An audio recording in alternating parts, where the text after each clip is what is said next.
जयाचा जनी जन्म नामार्थ झाला, जयाने सदा वासनामात केला.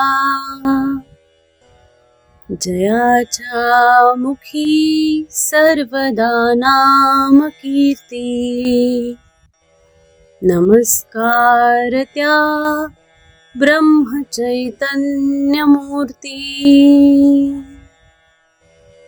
सद्गुरुनाथ महाराज की जय. सद्गुरु श्री ब्रह्मचैतन्य महाराज गोंदवलेकर यांचं प्रवचन. हेतू शुद्ध ठेवावा. 23 जून. मनुष्याने शुद्ध हेतू ठेवण्याचा प्रयत्न करावा. हेतू शुद्ध असला की स्वाभाविकच कृती त्याला अनुरूप होऊ लागते आणि प्रगतीला मदत होते. हेतू हा विहिरीत असणाऱ्या झऱ्याप्रमाणे आहे. झरा गोड पाण्याचा असला म्हणजे विहिरीचे पाणी स्वाभाविकच गोड असते. म्हणून हेतू शुद्ध ठेवण्याची दक्षता घ्यावी आणि त्याकरिता रामाची प्रार्थना करावी.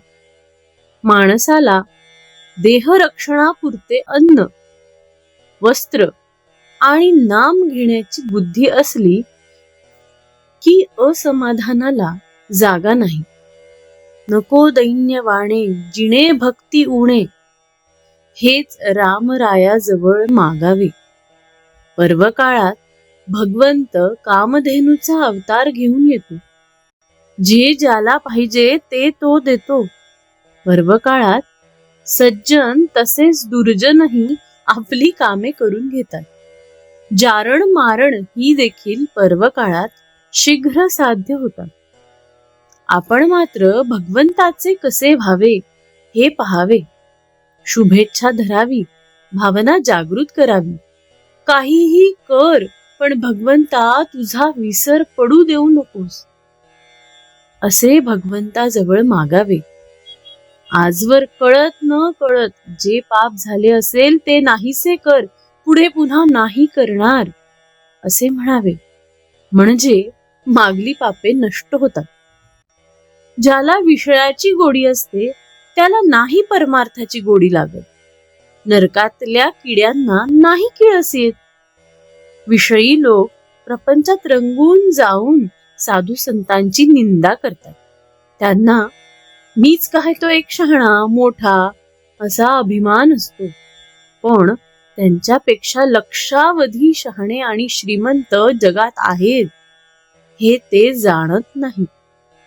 ते खालच्या लोकांकडे पाहतात आणि त्यांच्याहून मी श्रेष्ठ आहे असे म्हणतात.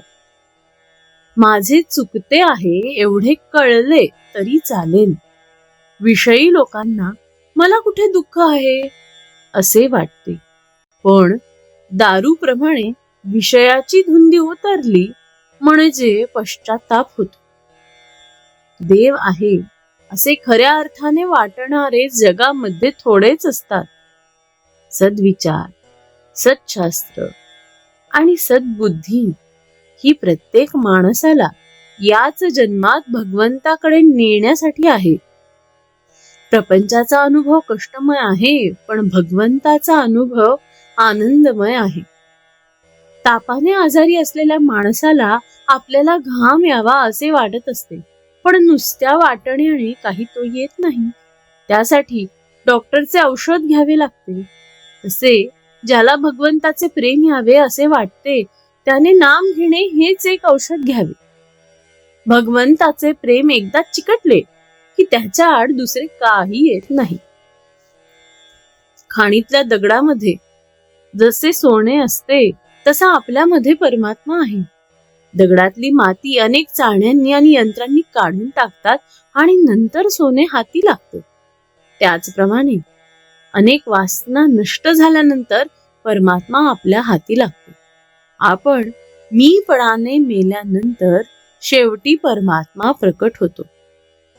शुद्ध असावे आचरण, तसेच असावे अंतःकरण, त्यात भगवंताचे स्मरण, हेच प्रपंच सुखी करण्याचे साधन. शुद्ध सावे आचरण, तसेच सावे अंतःकरण. त्यात भगवंताचे स्मरण, हेच प्रपंच सुखी करण्याचे साधन. समाधी पाहता समाधान होते, तनु कष्टवी त्यास आनंद देते. मनी भाविता कामना पूर्ण होती, नमस्कार त्या ब्रह्मचैतन्य मूर्ती.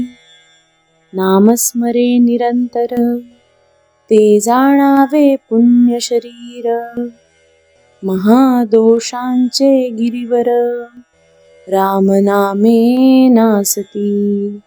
सद्गुरुनाथ महाराज की जय.